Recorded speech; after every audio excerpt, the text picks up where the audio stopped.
an alarming drone incident that forced one of the U.S.'s most critical Air Force bases to close its airspace for several hours. This happened at Wright-Patterson Air Force Base over the weekend in Ohio. And just in, new air traffic control audio obtained by military news website The War Zone of the moment it happened. Med Flight 8 Patterson Tower, use extreme caution for heavy UAS movement on the base. Security forces is handling the situation, and I gotta keep the lights down so that security forces can see. Ohio, now the latest of several states to report drone concerns as scrutiny over the federal response is building. This morning, lawmakers are demanding government officials do more and explain more after weeks of suspicious sightings.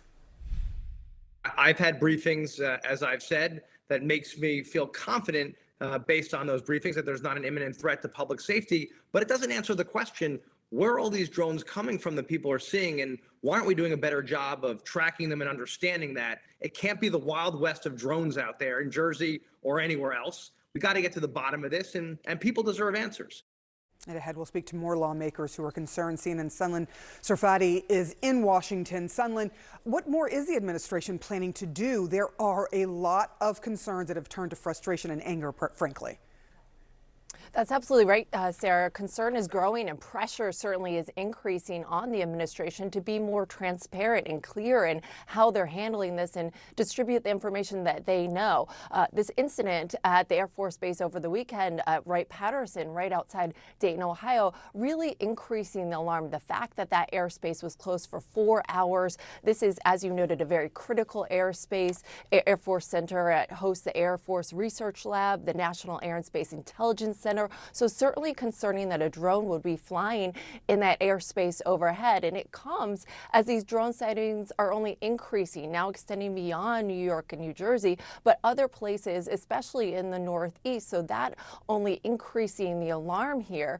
And we have seen a recalibration of sorts from the administration over the weekend, really leaning into this message that they are on it, despite, as you noted, some frustration from lawmakers demanding more answers. But we heard from the Secretary of Homeland Security over the weekend saying that he is not aware of any direct national security concerns and trying again to tell the public that the administration is on it. Here's what the Secretary had to say. There's no question that people are seeing drones, and I want to assure the American public that we in the federal government have deployed additional resources, personnel, technology to assist the New Jersey State Police in addressing the drone sightings.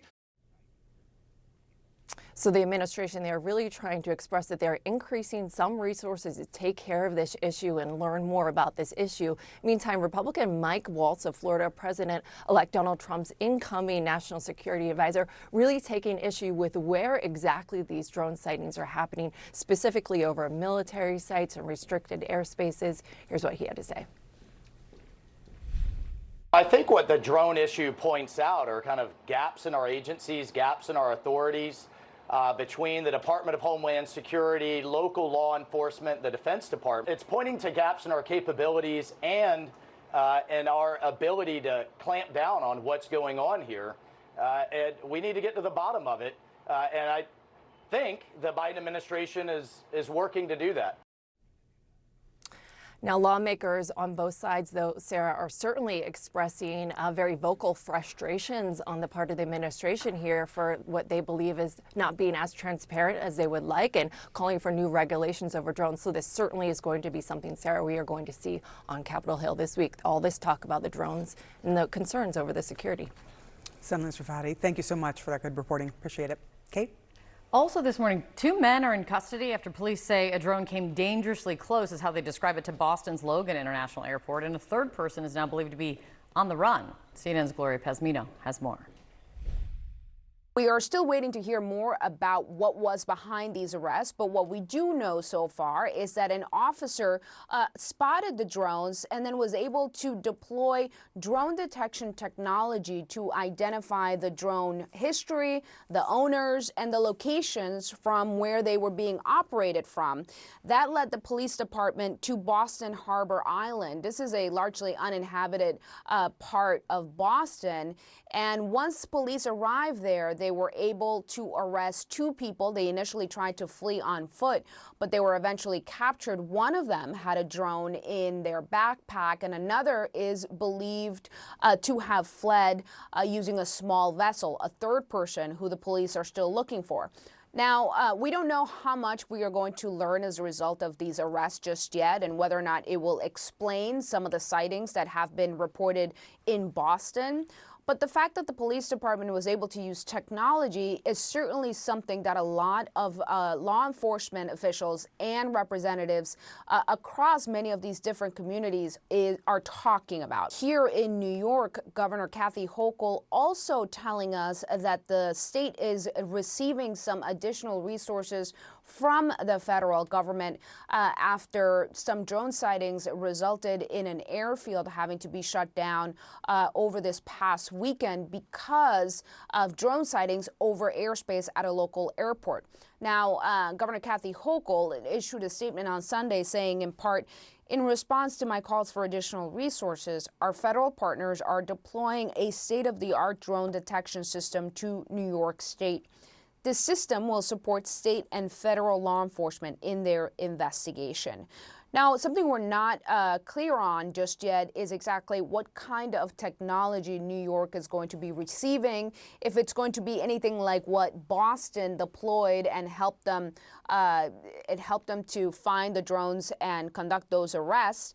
I have been asking about this technology, but I've been told that because this is now an issue of national security, the state is not going to share more information about what the technology is or where it will be deployed. However, I am told by sources familiar with the conversations that the governor and the Secretary of Homeland Security, Alejandro Mayorkas, held a few phone calls over the weekend to discuss the need for more resources. CNN political analyst Margaret Tallow joins us now. Margaret, good morning. Good morning. I'm wearing drone green in case you've been in New Jersey. You got green, gold, and red in the sky. Drone green. Oh, I hadn't thought of it like that.